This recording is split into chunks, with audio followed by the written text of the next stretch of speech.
And it would have been wholly wrong if we had done so, because they would then have charged around saying Labour's undermining us when we're fighting for the country's interests.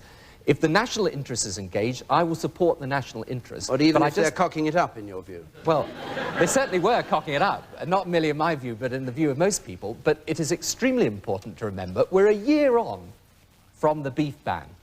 And what have these people got done? Absolutely nothing. Now, 6 months ago, they promised that the beef ban would have been lifted. It isn't lifted. And I say, if that is the leadership that we've had in Europe, it's time for a change. And let's have a...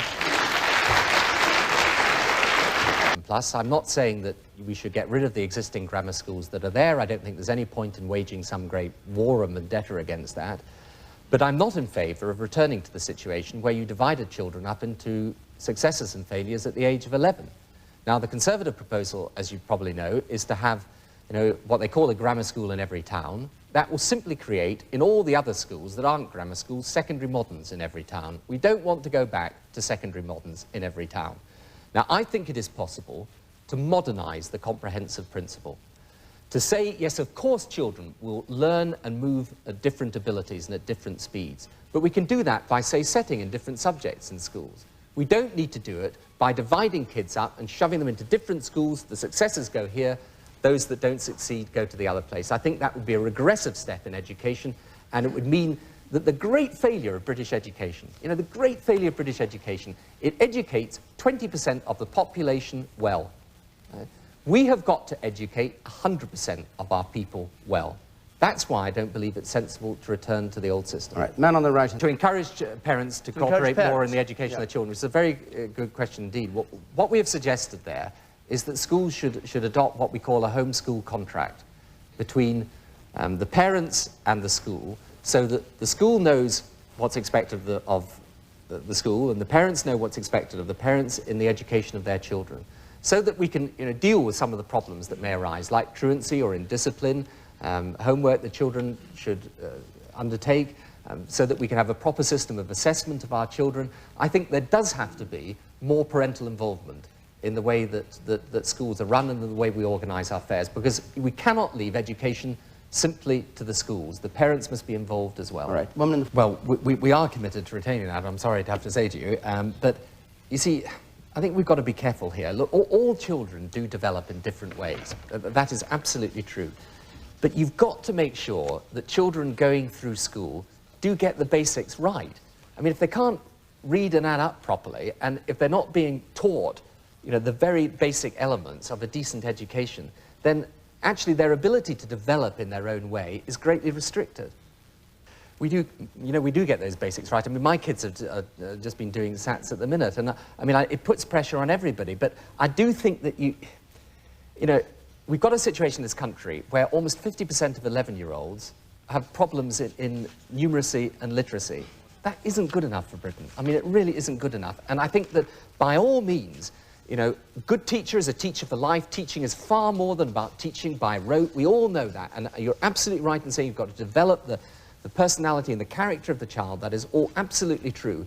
But unless you have a basic foundation there in what I would call the essential elements of a traditionally good education, then those children, when they get to a later stage, will always be trying to catch up.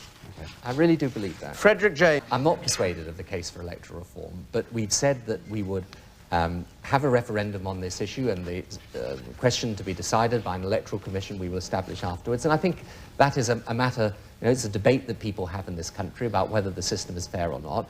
The reason I've never been persuaded of it, I have to say to you very frankly, is quite simple. I've never come across a system that is one that maintains the link between constituency and Member of Parliament, and that doesn't, under PR, end up with disproportionate power being wielded by small parties. Like the Liberal Democrats?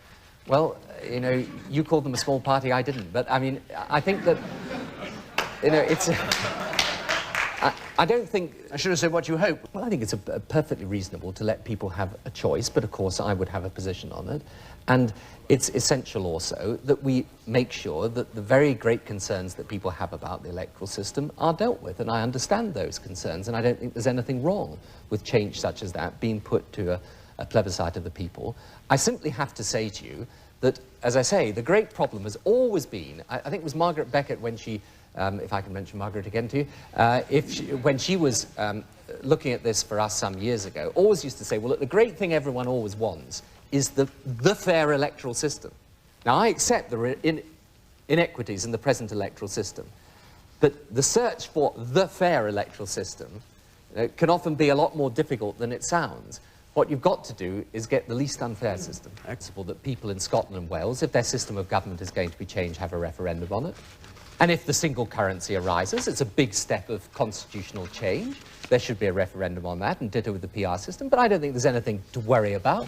You're able to go out there and vote, and I think the vast majority of people in Wales and Scotland will welcome the fact that they're given a chance to have a say. And you know, if I may just say to you, sir, people keep going on about the politicians not involving the people. Well, we are involving the people, and I think the people should be... Oh, well. This is the... Can I just show you? This is the new colour. Purple for 2/3 of the way, and then red at the bottom. Well, first of all, David, I'm absolutely delighted that you've got our campaign literature with you, and I hope you keep that very close to your chest. We haven't changed the party colour at all, but, you know, we've got these advertisements up. I hope you've seen them. You know, Britain deserves better, and they're in all sorts of different colours. And a little bit of colour in this election campaign wouldn't go amiss, is my general view. Does that answer your question? Yes, the woman at the back there, in the second... Completely happy. I mean, look, this comes back to almost to where we began. I am absolutely 100%, as Labour leaders in the past have been, behind the principles of the Labour Party. Right?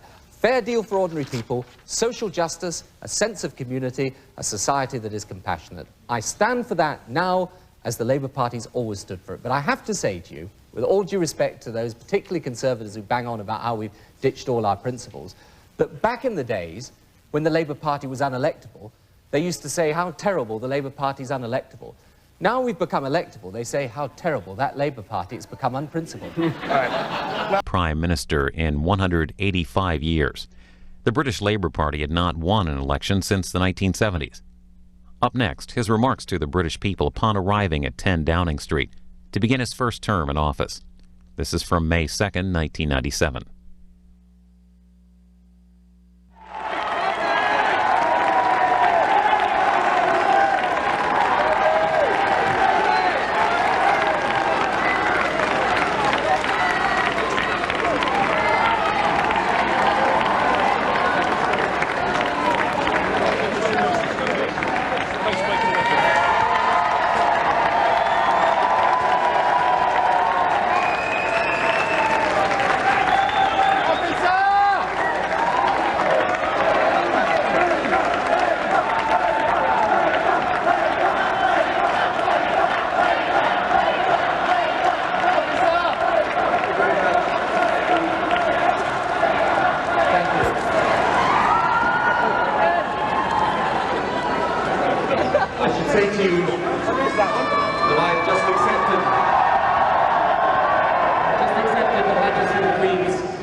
By paying tribute to my predecessor, John Major, for his dignity and his courage over these last few days, and for the manner of his leaving, the essential decency of which is the mark of man, and I am pleased to pay tribute to him.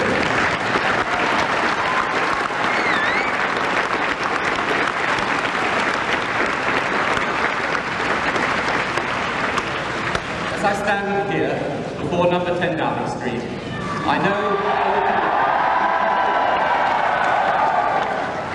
the huge responsibility that is upon me and the great trust that the British people have placed in me. I know well what this country has voted for today.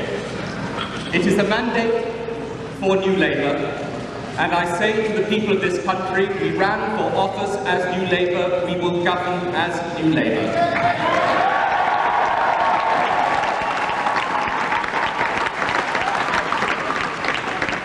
This is not a mandate for dogma or for doctrine or a return to the past, but it was a mandate to get those things done in our country that desperately need doing for the future of Britain. And this New Labour government will govern in the interests of all our people, the whole of this nation. That I can promise you. When I became leader of the Labour Party some 3 years ago, I set a series of objectives for the Labour Party, and by and large I believe that we have achieved them. Today, we have set objectives for a new Labour government. A world-class education system in which education is not the privilege of the few, but the right of the many in our country.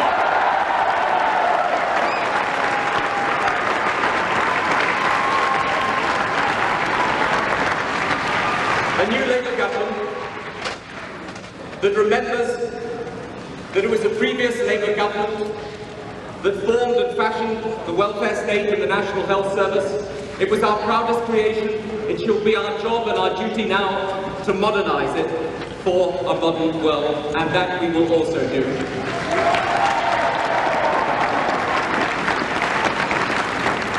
We will work in partnership with business to create the dynamic economy, the competitive economy of the future, the one that can meet the challenges of an entirely new century and new age. And it will be a government that seeks to restore trust in politics in this country, that cleans it up, that decentralises it, that gives people hope once again that politics is and should be always about the service of the public.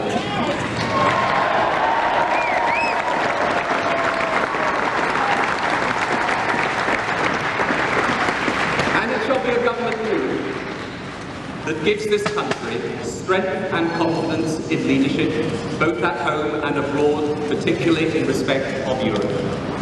It shall be a government rooted in strong values, the values of justice and progress and community, the values that have guided me all my political life, but a government ready with the courage to embrace the new ideas necessary to make those values live again for today's world. A government of practical measures in pursuit of noble causes. That is our objective for the people of Britain. Above all, we have secured a mandate to bring this nation together, to unite it, one Britain, one nation, in which our ambition for ourselves is matched by our sense of compassion and decency and duty towards other people. Simple values.